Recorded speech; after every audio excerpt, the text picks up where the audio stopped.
ಮಾನ್ಯ ಮಂತ್ರಿಗಳು ರೈತರ ಮನೆ ಬಾಗಿಲಿಗೆ ಬಂದು ತಂತ್ರಜ್ಞಾನಗಳನ್ನು ಕೊಡಿಸುವಂತ ಕಾರ್ಯಕ್ರಮಕ್ಕೆ ಸಾಕ್ಷಿಯಾಗ್ತಾ ಇರುವಂತದ್ದು. ಈ ಕಾರ್ಯಕ್ರಮದ ಎಲ್ಲ ಹಿರಿಯ ಅಧಿಕಾರಿಗಳು, ಕೃಷಿಕ ಸಮಾಜದ ಅಧ್ಯಕ್ಷರು, ರಾಜಕೀಯ ಧುರೀಣರು ಎಲ್ಲರೂ ಸೇರಿ ಈ ಬರುವ ಮುಂಗಾರಿನ ಹಂಗಾಮಿನಲ್ಲಿ ರೈತರು ಯಶಸ್ವಿಯಾಗಲಿ ಅಂತ ಹೇಳಿ ಒಂದು ಕಾರ್ಯಕ್ರಮವನ್ನು ಆರಂಭ ಮಾಡ್ತಾ ಇದ್ದಾರೆ. ಜ್ಯೋತಿ ಬೆಳಗಿಸುವ ಮುಖಾಂತರ ಕಾರ್ಯಕ್ರಮ ಉದ್ಘಾಟನೆ ಮಾಡಲಾಗಿದೆ. ಪರಿಕರಗಳನ್ನು ಕೊಡುವಂತ ಈ ಕಾರ್ಯಕ್ರಮ ಇಲ್ಲಿ ಜರುಗ್ತಾ ಇದೆ. ಅದಕ್ಕೆಲ್ಲರೂ ತಾವು ಚಪ್ಪಾಳೆ ಮುಖಾಂತರ ಸಾಕ್ಷಿ ಆಗ್ಬೇಕು ಅಂತ ತಮ್ಮಲ್ಲಿ ಅದನ್ನು ಕೊಡಲಾಗ್ತಾ ಇದೆ. ನಂತರ ಸೋಮನಾಥ್ ಜಾಂತೆ ಅವರು ಮುಂದೆ ಬರಬೇಕು. ಈಗ 5 ಜನರಿಗೆ ಇಲ್ಲಿ ಸಾಂಕೇತಿಕ ಕೊಡಲಾಗ್ತಾ ಇದೆ. ನಂತರದಲ್ಲಿ ನಾವೆಲ್ಲ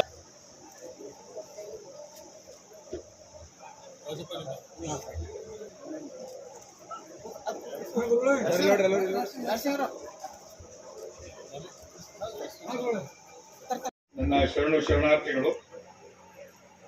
ಈ ಬೀಜ ವಿತರಣಾ ಕಾರ್ಯಕ್ರಮದ ಘನ ಉದ್ಘಾಟನೆಯನ್ನು ತಮ್ಮ ಅಮೃತ ಹಸ್ತದಿಂದ ಆಡಳಿತ ಹಾಗೂ ಹಜ್ ಖಾತೆ ಸಚಿವರಾದ ಶ್ರೀ ರಹೀಂ ಖಾನ್ ಸಾಹೇಬ್ರೆ ಹಾಗೂ ಈ ಕಾರ್ಯಕ್ರಮಕ್ಕೆ ಮೆರುಗು ತಂದುಕೊಟ್ಟ ಉಪಸ್ಥಿತಿರುವ ನಮ್ಮ ಗ್ರಾಮ ಪಂಚಾಯತ್ ಅಧ್ಯಕ್ಷ ಅವರೇ, ಚಂದ್ರಕಾಂತ್ ಸಾಹೇಬ್ರೆ ಹಾಗೂ ಯುವ ಮುಖಂಡರ, ಪತ್ರಿಕಾ ಮಾಧ್ಯಮದ ಮಿತ್ರರೇ, ವಿದ್ಯುನ್ಮಾನ ಮಾಧ್ಯಮದ ಮಿತ್ರರೇ ಹಾಗೂ ಇಲ್ಲಿ ನೆರೆದಿರ್ತಕ್ಕಂಥ ಎಲ್ಲ ಚಾಂಬೋಳ್ ಗ್ರಾಮದ ರೈತ ಬಾಂಧವರೇ ಹಾಗೂ ರೈತ ಮಹಿಳೆಯರೇ, ನಮಗೆ ನೀವು ಅಡ್ವಾನ್ಸ್ನಲ್ಲಿ ಕಳಿಸ್ಬೇಕಂತ ಇಷ್ಟಕ್ಕೆ ಹೇಳಿದಾಗ ಬೀದರ್ನಲ್ಲಿ ಎಲ್ಲ ಬೀಜ ಬಂದಿದೆ. ಇಲ್ಲಿ ಸೋಯಾ ತುಂಬ ಡಿಮ್ಯಾಂಡ್ ಇದೆ, ಇಡೀ ಸ್ಟೇಟ್ನಲ್ಲಿ ನಂಬರ್ 1 ಇದೆ ಅಂತ ಹೇಳಿದ್ದಾರೆ. ಆ ಥರ ಮುಂಗಿದೆ. ಇದಕ್ಕಿಂತ ಜಾಸ್ತಿ ತಮ್ಮೆಲ್ಲರಿಗೆ ಸುಮಾರು ವರ್ಷದಿಂದ ತಾವು ಈ ಬೀಜ ಆಗಲಿ ಮತ್ತು ಹೊಲನಲ್ಲಿ ಏನೇನು ಯಾವ ಟೈಮ್ ಹಾಕಬೇಕಂತ ತಮ್ಮೆಲ್ಲರಿಗೆ ಗೊತ್ತಿದೆ. ಆದರೂ ಹೊಸ ಸ್ಕೀಮ್ನಲ್ಲಿ ಬೇರೆ ಬೇರೆ ಆ್ಯಡ್ ಆಗಿ ಬಂದಿದೆ. ಕಾಂಪ್ಲೆಕ್ಸ್ ಅಂತ ಬಂದಿದೆ. ಅದು ತಾವು ಎಲ್ಲರೂ ಯೂಸ್ ಮಾಡಬೇಕು. ಅದು ಯೂಸ್ ಮಾಡಿಲ್ಲ ಅಂದರೂ ಅದು ಏನದು ಶಕ್ತಿ ಬರಬೇಕು ಹೊಲಗೆ, ಆ ಶಕ್ತಿ ಬರಲ್ಲ.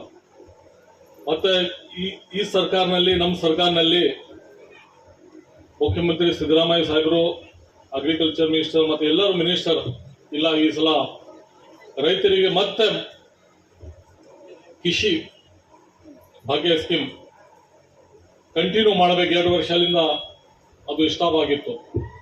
ಅದು ಈ ವರ್ಷ ಕಂಟಿನ್ಯೂ ಕೊಟ್ಟಿದ್ದಾರೆ.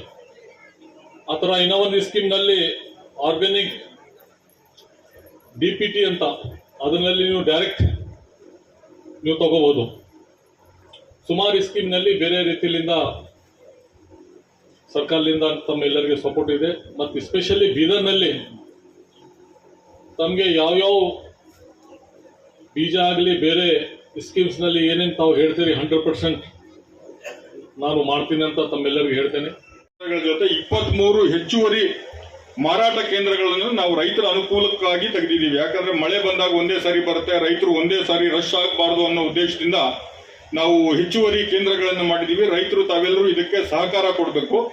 ಎಲ್ಲರೂ ರೈತರು ನಿಮ್ಮ MIS ಆದ್ಮೇಲೆ ನೀವು ರೈತ ಸಂಪರ್ಕ ಕೇಂದ್ರ ಅಥವಾ ಬೀಜ ವಿತರಣಾ ಕೇಂದ್ರವನ್ನು ಬಿಡಬೇಕು ಹಣ ಪಾವತಿಸಿದ ನಂತರ.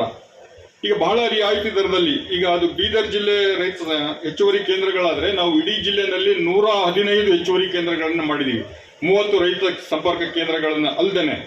ಈಗ ಘನ ಸರ್ಕಾರ ನಮ್ಮ ರೈತರ ಅನುಕೂಲಕ್ಕಾಗಿ ಏನು ಮಾಡಿದೆ ಅಂದರೆ, 1 kg ಬೀಜಕ್ಕೆ, ಸೋಯಾಬೀನ್ ಬೀಜಕ್ಕೆ ಸಾಮಾನ್ಯ ರೈತರಿಗೆ 25 ರೂಪಾಯಿ ಸಬ್ಸಿಡಿ ಕೊಟ್ಟರೆ, ನಮ್ಮ ಪರಿಶಿಷ್ಟ ಜಾತಿ ಮತ್ತು ಪರಿಶಿಷ್ಟ ಪಂಗಡದ ರೈತ ಬಾಂಧವರಿಗೆ 37.5 ರೂಪಾಯಿ 50 ಪೈಸದ ಸಬ್ಸಿಡಿ ಕೊಡ್ತಾ ಇದೆ. ಹೀಗಾಗಿ ಇದು ರೈತರಿಗೆ ಬಹಳ ಅನುಕೂಲ ಆಗ್ತದೆ. ನಮ್ಮಲ್ಲಿ ಸೋಯಾಬೀನ್ ಅಲ್ಲದೆ ತೊಗರಿ ಬೆಳಿತೀವಿ, ಉದ್ದು ಬೆಳಿತೀವಿ, ಹೆಸರು ಬೆಳಿತೀವಿ. ಆದರೆ ತೊಗರಿ, ಉದ್ದು ಮತ್ತು ಹೆಸರು ಏನಾಗುತ್ತೆ ಅಂದರೆ, ನೀವು ನಿಮ್ಮ ಮನೆಯಲ್ಲಿರೋ ಬೀಜ ತಗೊಂಬಂದು ಬಿಡ್ತೀರಿ, ಅದು ನಮಗೆ ಸಮಸ್ಯೆ ಆಗಲ್ಲ. ಆಮೇಲೆ ತೊಗರಿ ಬೆಳಿಬೇಕಾದ್ರೆ ಒಂದು ಅಂಶ ನಾವು ಗಮನದಲ್ಲಿ ಇಟ್ಕೋಬೇಕು. ಈಗ ನೋಡ್ರಿ, ಈಗ 1 ಲಕ್ಷ 2 ಲಕ್ಷ ಹೆಕ್ಟರ್ ಲಾಸ್ ಆಯ್ತು ಇದರಲ್ಲಿ ಗುಲ್ಬರ್ಗಾದಲ್ಲಿ ನೆಟೆ ರೋಗ ಅಂತ.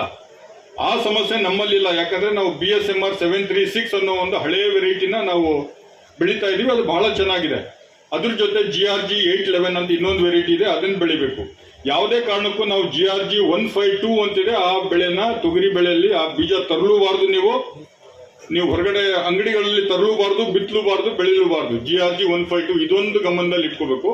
ಆಮೇಲೆ ಬಿತ್ತೋ ಪೂರ್ವದಲ್ಲಿ ಎಲ್ಲರೂ ಬೀಜೋಪಚಾರ ಮಾಡಬೇಕು. ಇದು ಬೀಜಕ್ಕೆ ಸಂಬಂಧಪಟ್ಟಂಗೆ